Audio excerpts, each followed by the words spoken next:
Il est raconté qu'un jour, Al-Asma'i marchait lorsqu'il rencontra un bédouin qui lui demanda: D'où es-tu, ô frère des Arabes? Il répondit: De Asma. Le bédouin demanda: Et d'où viens-tu? Al-Asma'i répondit: De la mosquée. Et que faites-vous à la mosquée? Nous prions et lisons le Coran de Dieu. Dieu a-t-il un Coran? Oui, dit-il.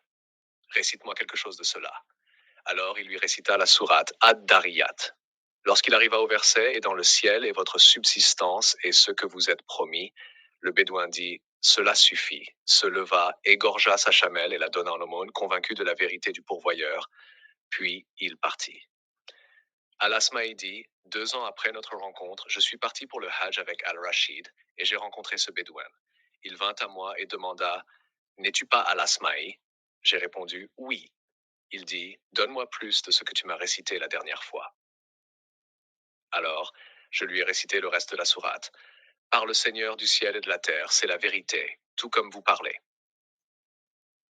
À ce moment-là, le bédouin sursauta, cria à haute voix et dit: Qui a offensé le noble pour qu'il jure? Qui a offensé le noble pour qu'il jure? N'était-ce pas suffisant pour vous, son verset? Et dans le ciel est votre subsistance et ce que vous êtes promis. Al-Asma'i dit qu'il répéta cela 3 fois, et avant de finir la troisième, son âme s'envola. Mon serviteur, j'ai garanti ta part, mais tu as douté. Je n'ai pas seulement garanti, mais j'ai juré. Cela choqua le bédouin, car les gens de son époque avaient fait jurer le miséricordieux pour qu'ils croient que leur subsistance était assurée. Que serait-il advenu s'il vivait parmi nous maintenant, et voyait ceux qui ne croient pas en lui, même après qu'il ait juré?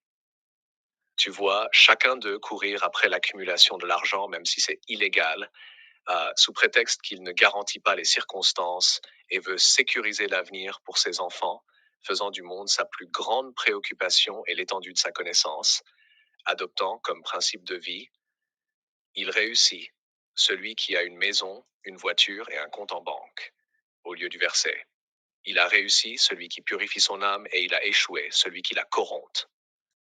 Oubliant que l'avenir des enfants n'est pas sécurisé par la maison, la voiture ou le compte en banque, mais l'avenir des enfants dépend des bonnes actions, et leur père était vertueux.